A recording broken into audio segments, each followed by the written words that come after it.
Sudah bergabung ya, Maria. Ada siapa ini? Maria? Ada Baginda Ansori Waika, nih salah satu pelapor dari Bima Yudo yang sempat melaporkan awalnya. Bang Ginda, kami penasaran Bang, apa yang kemudian menggerakkan Anda untuk melaporkan Bima melalui video yang viral tersebut? Baik, Mbak Maria dan Mas Andro. Jadi pada prinsipnya yang menggerakkan saya itu, saya adalah putra daerah Lampung yang kemudian mendengar bagaimana kemudian Saudara Bimo ini membuat konten yang menurut saya itu tak lazim. Kenapa tak lazim? Karena dia menyebut gue berasal dari daerah yang satu ini Dajjal. Terus ditambah lagi tadi ada tayangan narasi sebelumnya, ya bahasa-bahasa yang menurut saya kurang baik gitu. Dan ini penting untuk kita ketahui bersama bahwa kita boleh saja mengkritik pemerintah, tapi kemudian dengan bahasa-bahasa yang santun, gitu. Apa yang saya lakukan selama ini juga sama, dan juga saya rasional. Kita lihat dong, misalkan harus bisa memilih atau kemudian memisahkan mana yang kita kritik, mana yang kemudian kita menghujat, gitu loh. Nah, yang saya ambil di sini adalah kata gue berasal dari daerah provinsi satu ini Dajjal. Itu yang saya ambil. Dan narasi dan diksi inilah yang kemudian menurut saya sebagai orang Lampung, ya mungkin juga Bang Habib juga bisa merasakan bahwa kalau bicara Dajjal kita ini semua manusia dan alam semesta ini indah. Belum ada Dajjal di sini gitu. Nah, oleh karenanya itu yang kemudian saya sampaikan. Ya. Kata yang Anda sampaikan tadi yang menurut Anda tidak wajar, tidak lazim tersebut merujuk kepada apa? Kepada personal kah, orang? Ya bisa saja kemudian kepada personal atau kemudian justru ini lebih kepada rasa yang dimiliki oleh masyarakat Lampung gitu loh. Ya kan? Karena tidak pernah kita dengar yang namanya Dajjal segala macam. Jadi artinya konten yang dibuat oleh Saudara Bimo ini menurut saya ya kurang menampilkan kritik yang kemudian benar-benar arahnya mengkritik pemerintah. Bang Ginda. Dan sampai saat ini sorry Bang, saat ini sudah ada konten yang dibuat dalam bentuk klarifikasi mengenai kata Dajjal yang digunakan ketika mengupload di TikTok itu. Alasannya kalau terlalu sopan tidak akan didengarkan, tidak ada tindak lanjutnya. Sehingga menggunakan kata-kata yang mungkin hooknya begitu kerasa sampailah itu ke telinga Gubernur Lampung Bang. Itu alasan dari Bima Yudo Bang. Saya pikir nggak seperti itulah. Jadi artinya kita juga bisa memberikan hal-hal yang positif yang kemudian bisa sampai juga.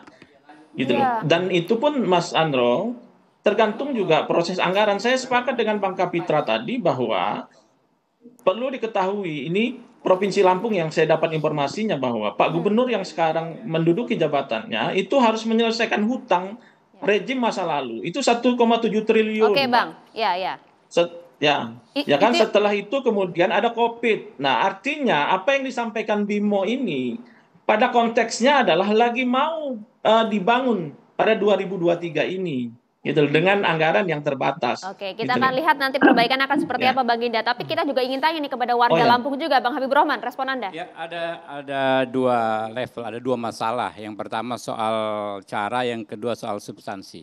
Ya, kita soal substansi dulu. Ya, semua orang Lampung pasti paham nih. Ini soal infrastruktur, ini kita benar-benar kedodoran. Kita itu kalau di Lampung itu yang kita bagus tuh tolnya aja gitu loh. Keluar tol mau masuk ke Bandar Lampung langsung disambut oleh jalan jelek ya di sekitar yang disebut Kota Baru itu, di sekitar keluar tol menuju keluar masuk ke Bandar Lampung jalan jelek.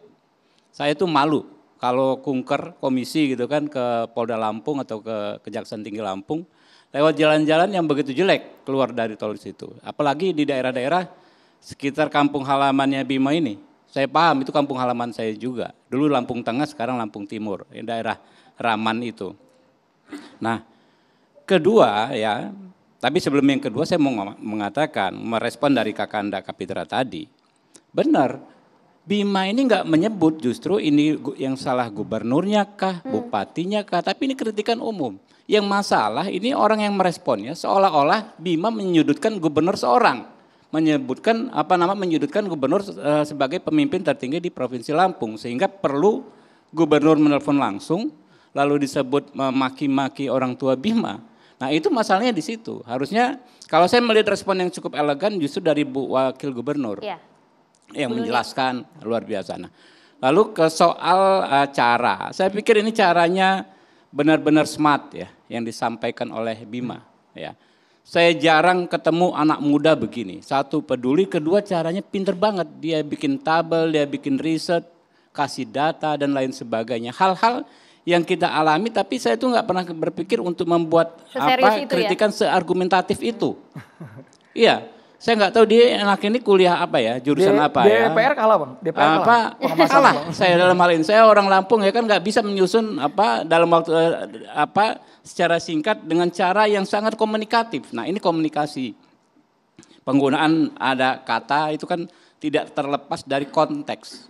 Nah ini saya paham Pak Kapitra, kita paham ya. Saya lawyer yang membela puluhan orang yang dijerat dengan undang-undang ITE dan lain sebagainya. Di situ timbul pemahaman bahwa untuk memahami kata per kata itu kita mesti memahami konteksnya.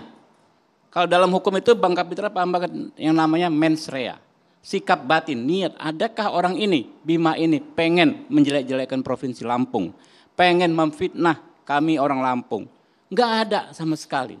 Nah ini yang dilakukan oleh Polda Lampung menurut saya sudah benar sekali menghentikan perkara ini karena tidak dilihat sebagai unsur pidana karena nggak ada mens rea. Nah, di KUHP yang baru di pasal 36 yang alhamdulillah sudah kami sahkan kemarin, ini mens rea ini tadinya kan namanya mens rea ini kan baru digunakan ketika di persidangan. Apapun ada atau tidak mens rea di persidangan baru dibuktikan, orang bisa ditangkap dahulu. Tapi di hukum yang baru kita di KUHP yang baru mens rea ini sejak saat tahap penyelidikan. Setiap tingkat pemeriksaan, penyelidikan udah dilihat ada mens rea-nya enggak.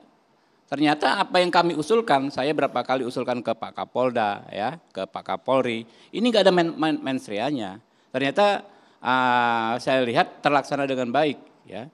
Jadi dianggap tidak ada unsur pidananya dalam konteks tidak ada mens rea, tidak ada niatan, tidak ada sikap batin si Bima ini untuk mencemarkan nama baik, memfitnah. Nah, saya pikir ini kita memang talk show bagus kalau ada adu argumentasi, tapi secara substansi jangan kasus ini membuat kita justru terpecah-pecah. Kita cari solusinya lebih bagus. Benar, masing-masing level pemerintahan ada peran ya, dan kemudian tentu ada tanggung jawab ya untuk menyelesaikan masalah ini. Demikian. Tapi kami juga mempertanyakan, selama ini, sebelum ke Bang Boni, selama ini DPR kemana Bang? Yang harusnya punya dapil di Provinsi Lampung menyuarakan keluhan dan juga masalah problematika yang ada di provinsi ini, tapi kok malah seorang netizen, bukan anggota Dewan yang menyampaikan itu. Nanti Bang Habibur Rahman, Bang Boni untuk menanggapi, kita harus jeda dulu hanya di Catatan Demokrasi pemirsa.